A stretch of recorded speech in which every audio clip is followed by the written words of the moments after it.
avec cette partie 4 sur les jeux de plateforme, nous allons utiliser cette fois-ci le Unreal Development Kit Gem, donc qui se trouve à cette adresse que vous retrouvez ici en haut. Et là, on va choisir le Platformer Starter Kit. C'est donc un jeu de plateforme. Alors, première chose à faire, c'est d'aller télécharger le fichier qui se trouve tout en bas de cette page. Donc, vous téléchargez le code sur votre ordinateur. Ensuite, vous devez décompresser donc le fichier Platformer Starter Kit dans le répertoire où se trouve votre dernière version de UDK. Donc voilà, ici on voit donc une image qui correspond à ce que l'on doit faire. Donc on doit extraire dans le fichier ici. Alors dans le cas présent, moi je suis dans la version donc de février. Donc voilà, je décompresse donc le fichier à cet endroit, donc dernière version de Unreal UDK. Alors vérifions que tout s'est passé correctement. Donc je suis dans la version UDK 2013-02, donc janvier-février. Je vais donc dans le répertoire développement, sous source, et là je vois apparaître, vous voyez, Starter Platform Game. Donc souvenez-vous, SPG. Donc j'ouvre le répertoire, j'ai le répertoire des classes, et voilà toutes les classes que l'on va utiliser. On constate ici que pour chaque classe, eh bien, devant chaque nom de classe, on a la désignation de SPG, Starter Platform Game.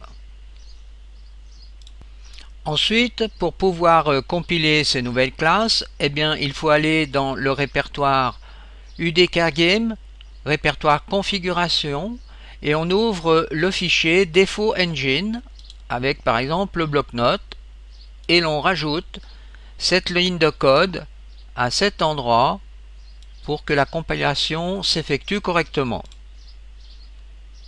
Ensuite, n'oubliez pas de sauver toujours ce que vous venez de faire. Il existe plusieurs façons donc de compiler la programmation Unreal Script. Alors par exemple au moment où vous allez relancer votre éditeur, eh bien vu qu'il y a des nouvelles classes qui ont été rajoutées, le moteur va vous demander si vous voulez recompiler. Ou bien alors vous le faites au préalable en allant dans le fichier binaire et vous cherchez l'outil Unreal Front-End. Vous cliquez deux fois dessus pour l'ouvrir. Une fois que l'outil Unreal Front-End est ouverte, eh bien on va dans la partie script et on fait recompiler tout, full recompile.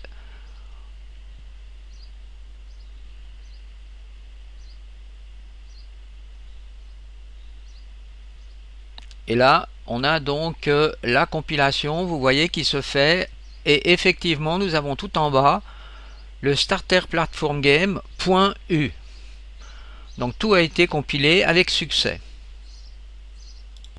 On retrouve le fichier compilé dans UDK Game, dans Script, et là, Starter Platform Game.u. Voilà le fichier compilé.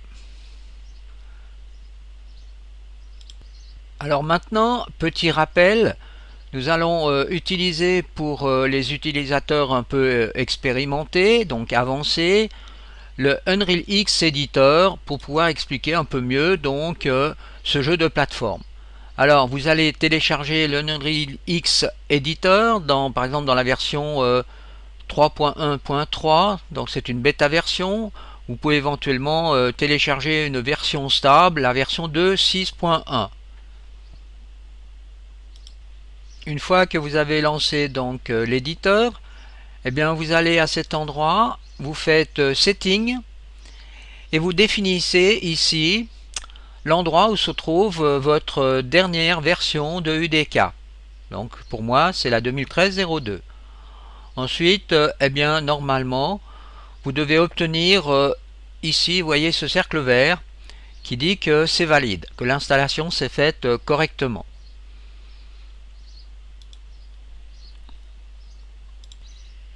Donc vous voyez ici on peut déjà supprimer la startup page.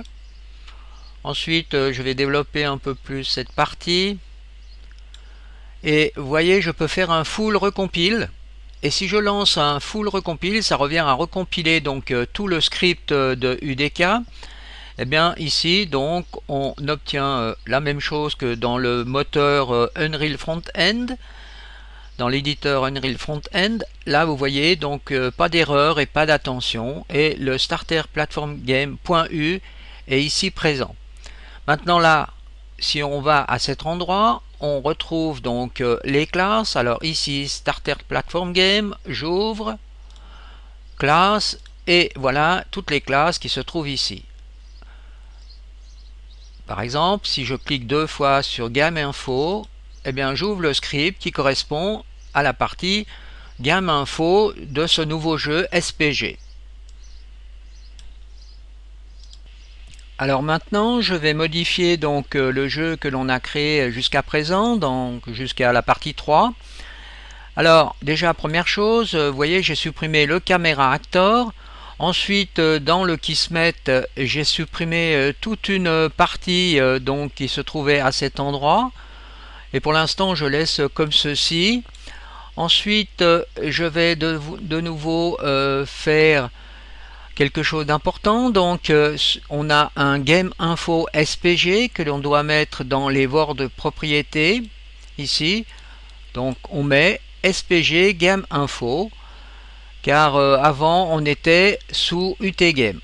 Donc maintenant on met SPG game info pour pouvoir lire les nouvelles classes. Donc on a en somme un nouveau jeu.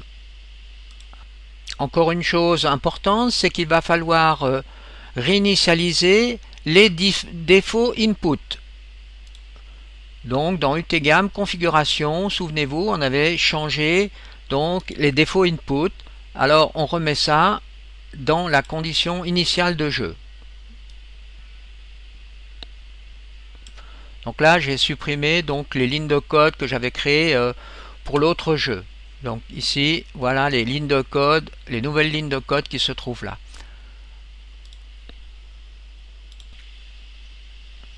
Alors on peut donc effectuer un premier test. Donc là vous voyez on a donc un player avec une arme. Donc si j'appuie sur le bouton de la souris, eh bien je peux déjà tirer donc des projectiles. Alors cette fois-ci les projectiles sont orientés correctement. Maintenant avec la souris vous voyez vous pouvez monter ou descendre. Et pour le déplacement ce sera toujours la touche A et la touche D. En ce qui concerne le saut, eh bien il y a un changement, ça sera la touche espace, la barre d'espace. Dans la prochaine partie sur le jeu de plateforme, nous allons entrer un peu plus en détail sur l'explication donc de ce principe de jeu, avec l'utilisation de certaines variables qui sera nécessaire de changer pour obtenir un jeu qui va nous convenir.